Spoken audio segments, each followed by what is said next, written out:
नमस्कार दोस्तों, मैं doctor Anand Kumar Nagwani, plastic cosmetic और हेयर ट्रांसप्लांट सर्जन, आपका दोस्त।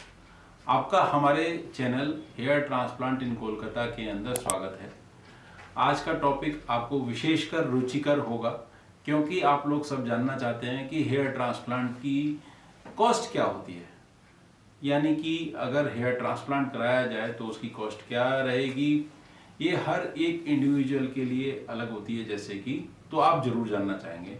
ये आप वीडियो पूरा आपके लिए बहुत उपयोगी है, तो मैं इस वीडियो को शुरू करने में कुछ आपको तथ्य जरूर बताऊंगा और वो तथ्य आपके लिए बहुत उपयोगी है। पहली बात तो भारत के अंदर हेयर ट्रांसप्लांट की कीमत करीब करीब वेरी करती है 40,000 से लेके 2 लाख के बीच में।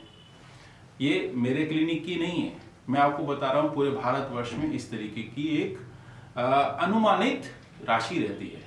यानी कि इतना पैसा लगता है 40,000 से लेके 2 लाख के बीच में।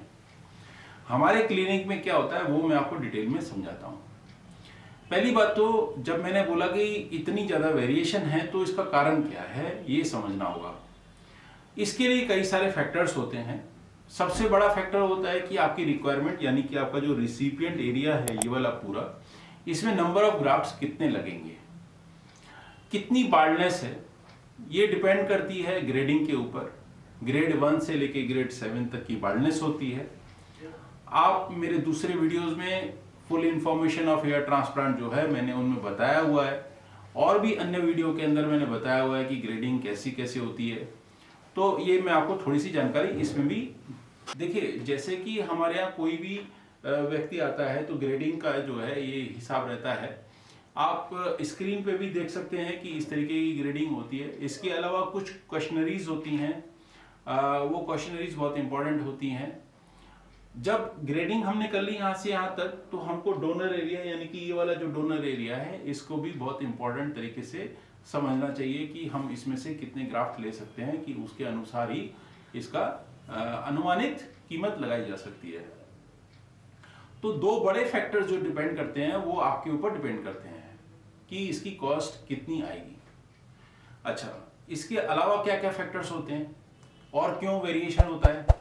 सपोज कि एक ही ग्रेडिंग के अंदर अलग अलग क्लिनिक के अंदर, अलग अलग स्थान के अंदर अलग अलग रेट क्यों है, तो इसकी कीमत निर्धारित कैसे होती है, ये डिपेंड करता है कि क्लिनिक कैसी है, वहां के इक्विपमेंट्स कैसे हैं, ओटी सेटअप कैसा है, सर्जन का एक्सपीरियंस कितना है, कितने साल से वो ऑलरेडी सर्जरी कर रहे हैं, क्लिनिक की रेटिंग कैसी है।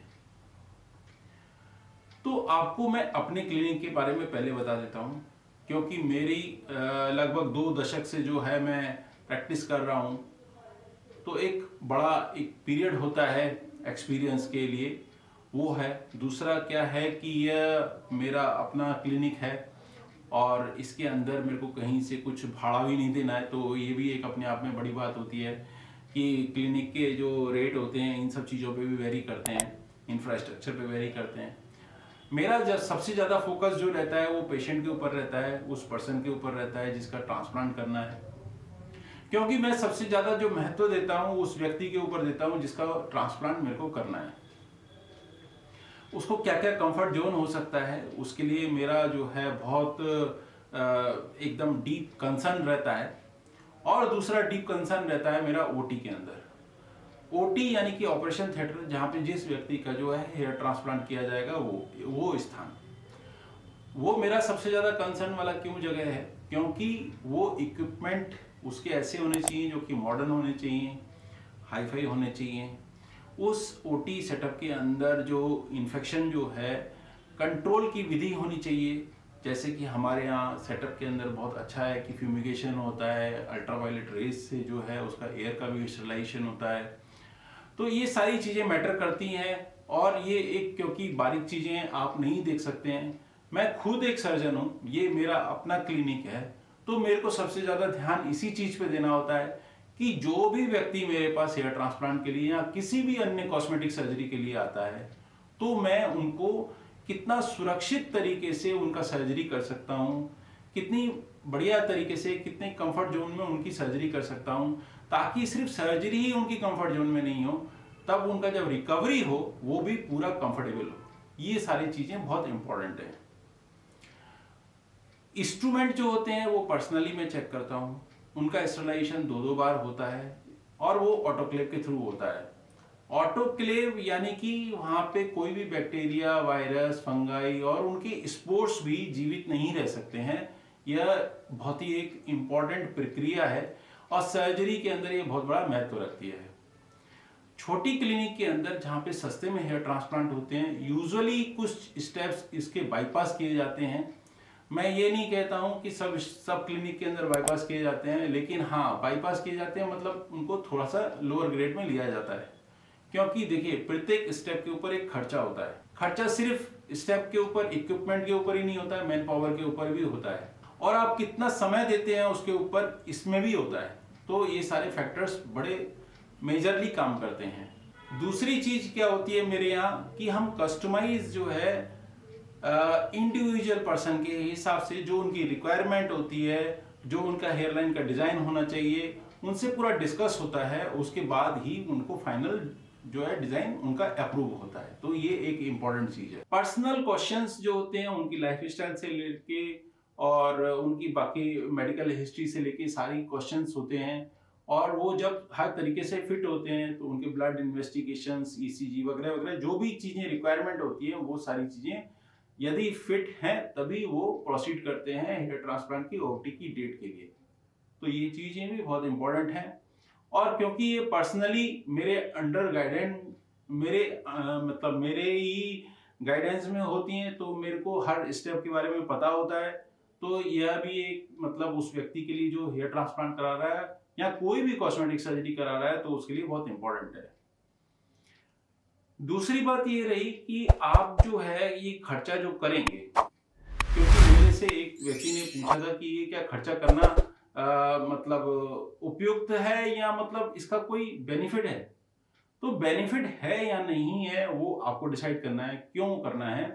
क्योंकि यदि आपको लगता है कि बार्डनेस से आपकी कॉन्फिडेंस कम हुई है, क्योंकि यूजुअली क्या होता है कि जब व्यक्ति की बार्डनेस होती है तो उनका कॉन्फिडेंस लो हो जाता है, स्पेशली जिनका कि फ्रंट ऑफिस में काम होता है या मार्केटिंग में होता है, इस तरीके से बहुत सारे हैं, या सोशल गैदरिंग में उनको प्रॉब्लम आती है, तब ये चीजें बहुत इंपॉर्टेंट हो जाती हैं प्रत्येक व्यक्ति के लिए कि उनकी बार्डनेस उनके कॉन्फिडेंस को कैसे लो करता है या वो कैसे उसको देखते हैं। तो जिन भी व्यक्तियों को जरूरत होती है वो निश्चित रूप से ही हेयर ट्रांसप्लांट के लिए सोचते हैं और शायद उनके लिए बहुत ज्यादा उपयुक्त है।